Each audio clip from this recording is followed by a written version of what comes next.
Welcome to the Evolved HR for Human-Centric Leadership.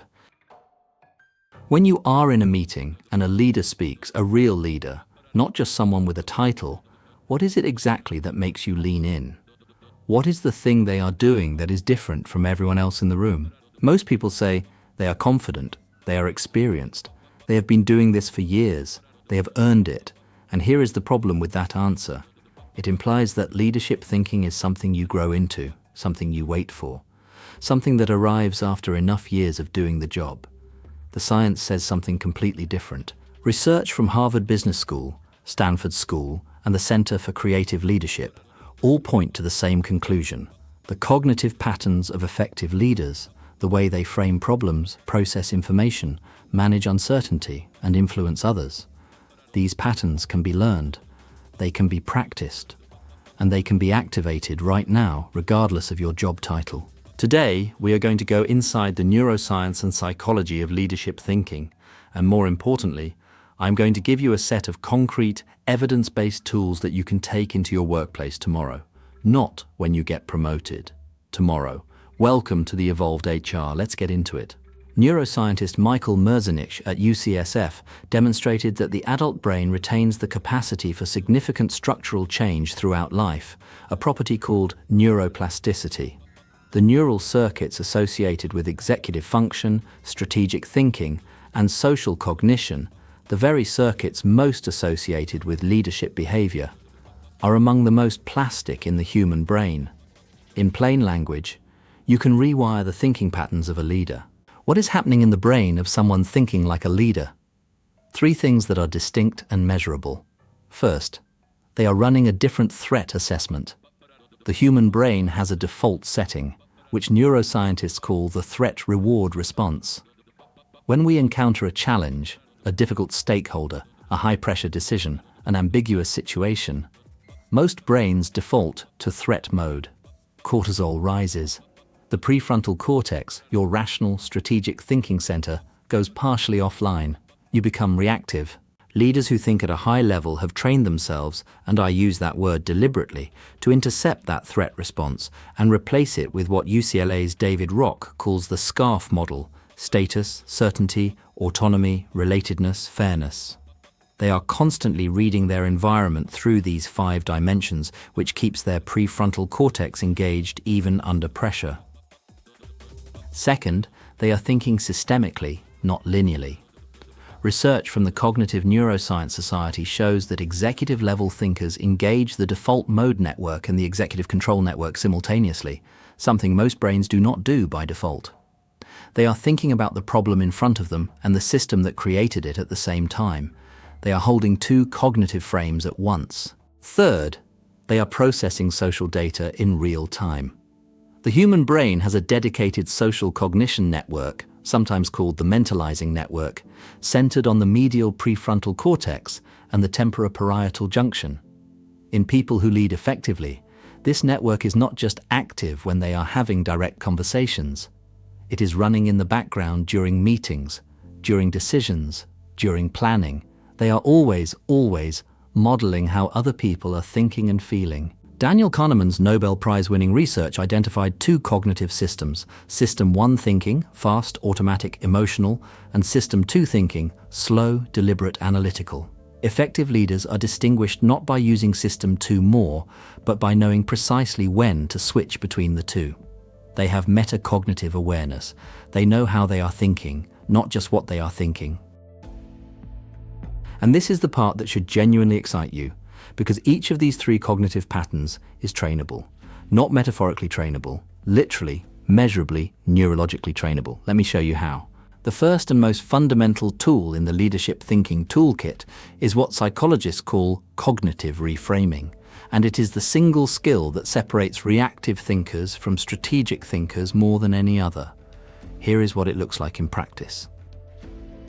Your team misses a critical project deadline. A reactive thinker, and there is no shame in this, it is the brain's default, a reactive thinker asks, who is responsible? Why did this happen? What went wrong? Those are not bad questions.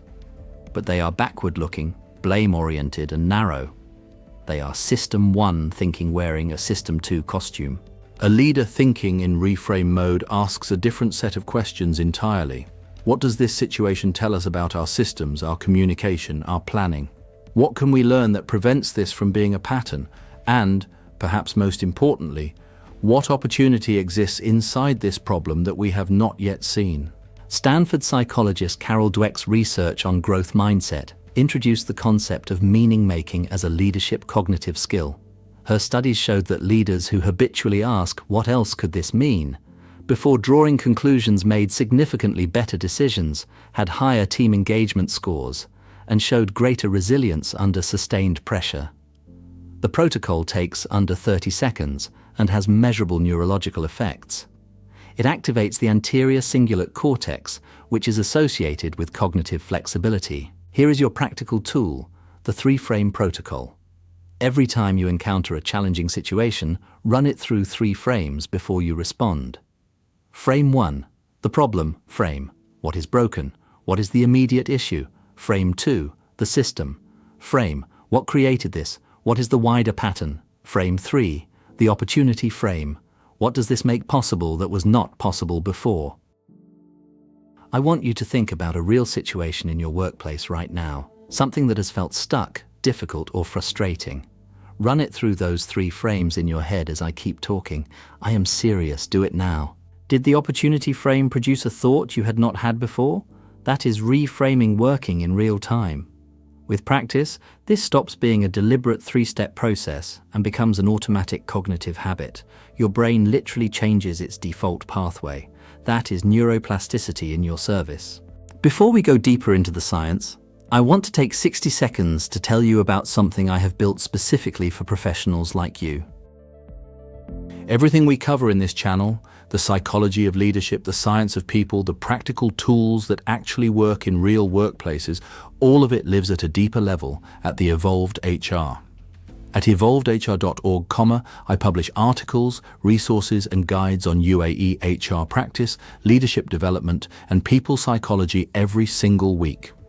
If you are not already there, the link is in the description. And because so many of you have asked, I have also been building something for the past year that I am incredibly proud of. The Evolved HR Academy is coming. It is a fully online, self-paced professional development academy, specifically designed for HR professionals and leaders in the UAE and across the region.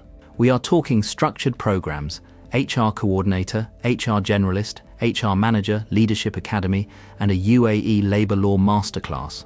All delivered through video lessons, practical workbooks, auto-graded assessments, and professional certificates.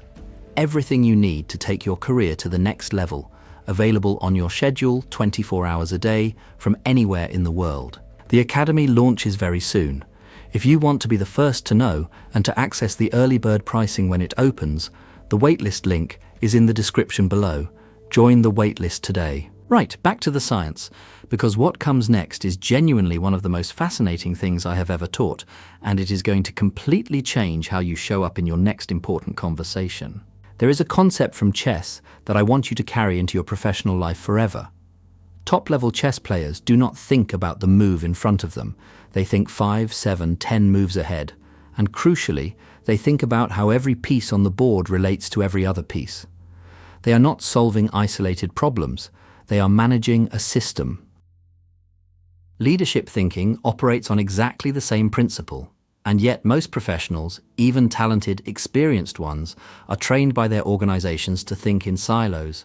My department, my project, my deadline, my KPI. The system thinking stays with the people at the very top, and everyone else executes their isolated piece. The leaders who accelerate fastest are the ones who teach themselves to see the whole board, regardless of where they currently sit on it. Research published in the journal PNAS found that high-level strategic thinkers show significantly greater connectivity between the default mode network, associated with abstract thought and future projection, and the frontoparietal control network, associated with cognitive control and goal-directed behavior. This connectivity, which appears stronger in leaders identified as high performers, allows them to hold the big picture and the specific decision in mind simultaneously. The encouraging finding, this connectivity increases with deliberate practice of systems-level thinking tasks. Here is the practical framework, what I call the upstream-downstream mapping technique. Every time you're dealing with a problem, instead of addressing just the symptom in front of you, ask two sets of questions. The upstream questions, looking at causes. What created this situation? What are the inputs that produced this output? What would have had to be true 3 months ago for this to be happening today? The downstream questions, looking at consequences and connections. If I solve this in the obvious way, what else gets affected? Who else in the system will feel this decision? What second-order effects should I anticipate? Let me give you a workplace example that is deeply familiar to anyone who works in HR or management. High employee turnover in a department. The reactive fix: recruit faster, hire more, improve the onboarding process. Done. Problem solved. But a systems thinker asks the upstream question, what is creating the turnover? And if they trace it honestly, through exit interview data, engagement scores, management behavior, workload patterns, they might find that the real answer is not in recruitment at all.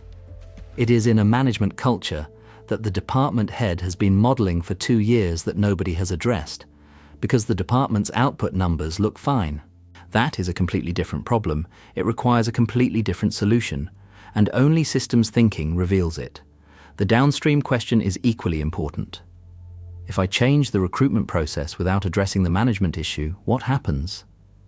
You hire better people, they arrive with higher expectations, they encounter the same management culture, and they leave faster than the previous cohort.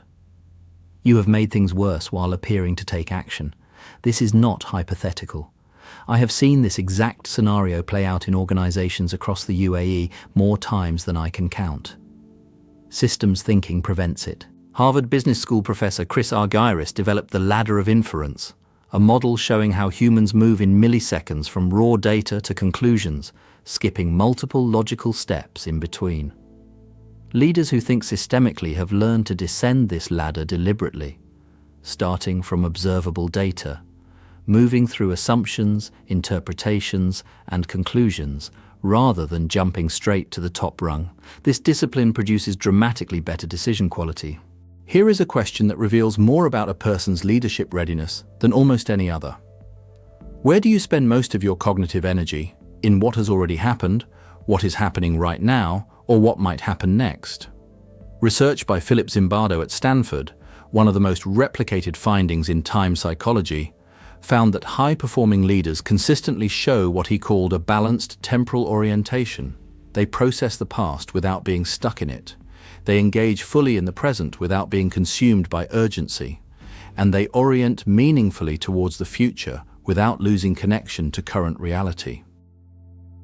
Most professionals under pressure collapse into what Zimbardo called present fatalistic orientation, reacting to whatever is most urgent, most visible, most immediate.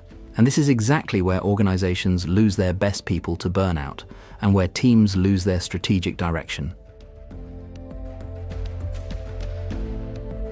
Neuroscientist Eleanor Maguire at University College London demonstrated that the same hippocampal structures used for episodic memory are also activated during future simulation.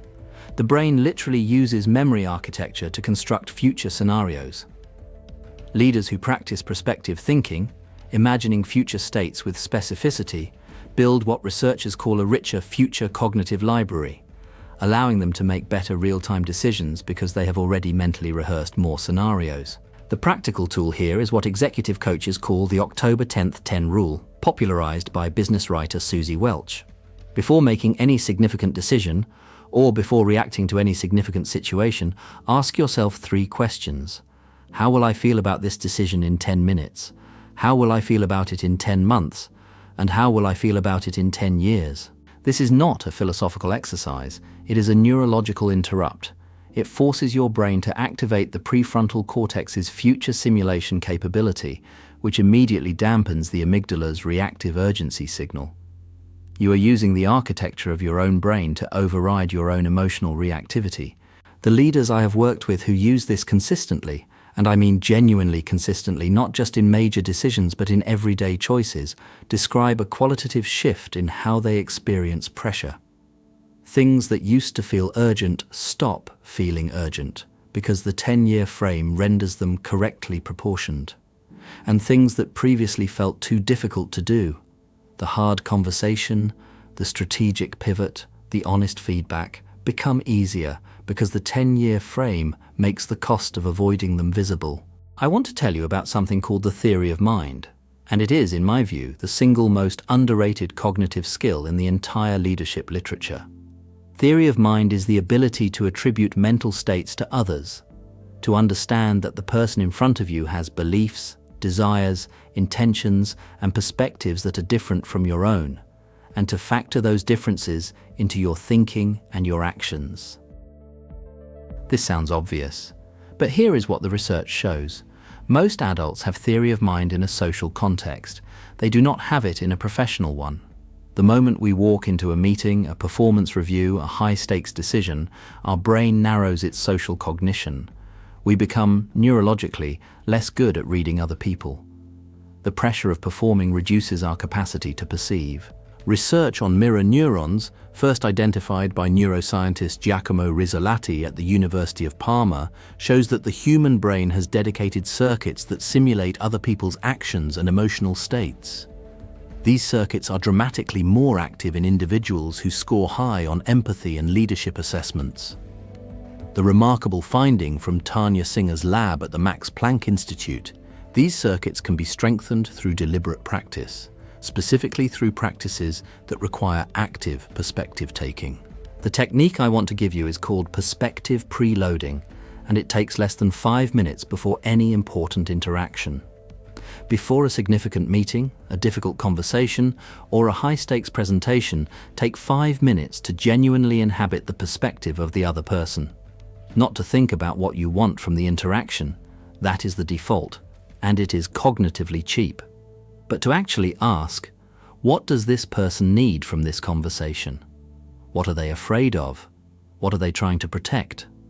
What would make this a win for them?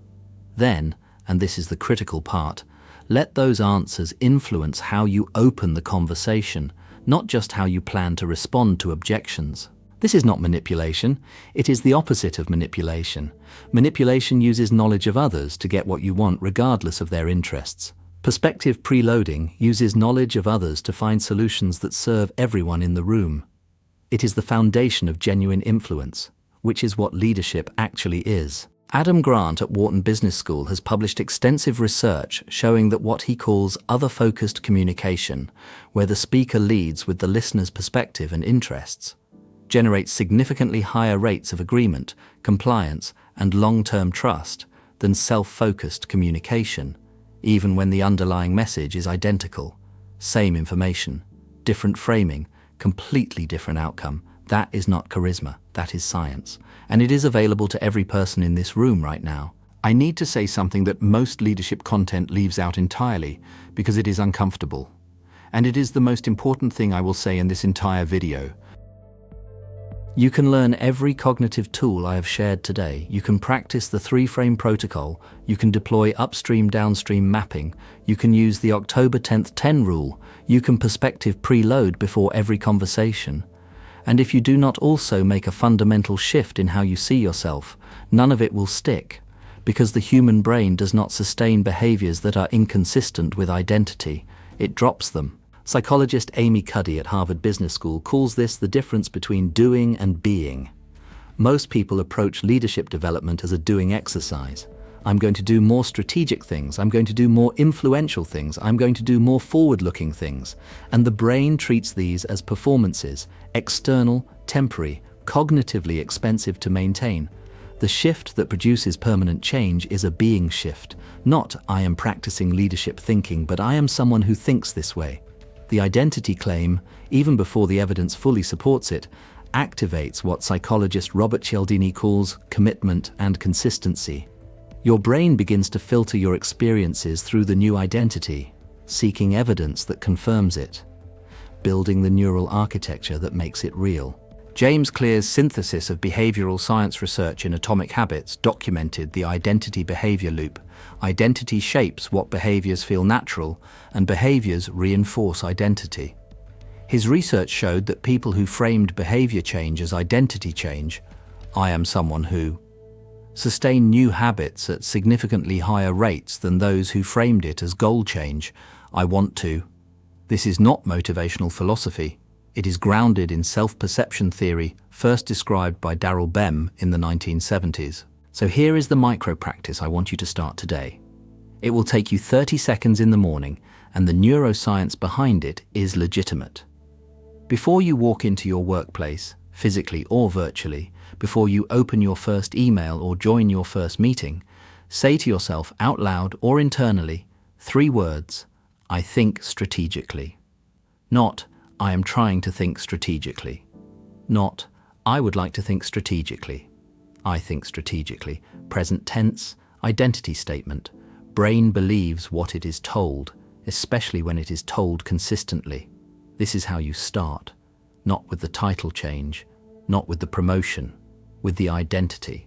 If this kind of thinking excites you, and I mean the genuine science of how leaders think, communicate, influence, and build extraordinary teams, then I want you to know about the Evolved HR Academy. The Leadership Academy program is one of 5 fully online, self-paced programs launching very soon at evolvedr.org. 10 deep dive modules covering the psychology of leadership, self-awareness, building high-performance teams, emotional intelligence, coaching leadership, and more, all grounded in exactly the kind of evidence-based science we have been exploring today. And because you are here watching this, I know you are serious about your development. The waitlist is open now. When you join, you get early bird pricing and first access when we launch. It is free to join. The link is in the description. Now, let me close with the most important thing. There is a moment that happens in the careers of people who eventually become recognized as leaders, a moment that almost none of them planned for and most of them were not ready for. It is the moment when someone in a meeting asks a question, or a team faces a problem, or an organization is at a crossroads, and the person who speaks up, the person who reframes the problem, who sees the system, who considers the long view, who genuinely considers the perspectives in the room, that person changes the energy. And the room looks at them differently. That moment does not happen because of a promotion. It happens because of a practice. Today, you have 4 tools. Let me name them one more time precisely. The 3-frame protocol: problem frame, system frame, opportunity frame. 3 questions, 30 seconds. A completely different perspective. Upstream, downstream mapping. What created this? What will this create? 2 questions that turn reactive problem solving into systemic thinking. The October 10th 10 rule: 10 minutes, 10 months, 10 years. A temporal interrupt that puts the prefrontal cortex back in charge. Perspective preloading. 5 minutes before any important interaction, genuinely inhabit the other person's perspective first, then lead with it. These are not management frameworks. They are not soft skills in the dismissive sense that phrase is often used. They are evidence-based cognitive practices with measurable neurological effects used by the most effective leaders in some of the most complex organizations in the world. And they are yours right now, not when you get promoted, not when you have the title, not when someone gives you permission. If this video added something to how you think today, the best thing you can do is share it with one person in your network who is ready to hear it.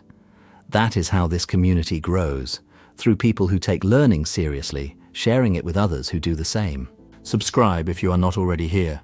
Every week I bring you evidence-based content on leadership, HR, and the psychology of professional excellence, specifically for people who work in and around the UAE and across the region. And join the waitlist for the Evolved HR Academy. The link is